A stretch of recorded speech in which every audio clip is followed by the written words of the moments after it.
hinahamon ka namin, Pangulong Bongbong Marcos, kung gusto mong magkaroon ng magandang legasiya, ang pangalan mo, ipakulong mo lahat ng magnanakaw. Nakatingin kami sa iyo, Pangulong Bongbong Marcos, at inaasahan ka namin, hindi dahil sa idol ka namin, kundi dahil sinaswelduhan ka namin at inaasahan namin na tutuparin mo ang inuutos namin mga employer mo. Kami ang nagpapasahod sa inyo, tapos na ang panahon na natatakot tayo sa gobyerno. Takutin natin ang gobyerno dahil ang kapangyarihan nasa sa atin, wala sa kanila.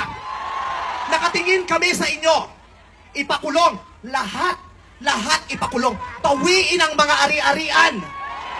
Bawiin ang mga ari-arian. Pati atay, i-donate. Ibigay ang atay. Pati mata, i-donate. Walang ititira kasi nga, hindi tayo pwedeng maawa dahil mga Maraming salamat sa inyong lahat.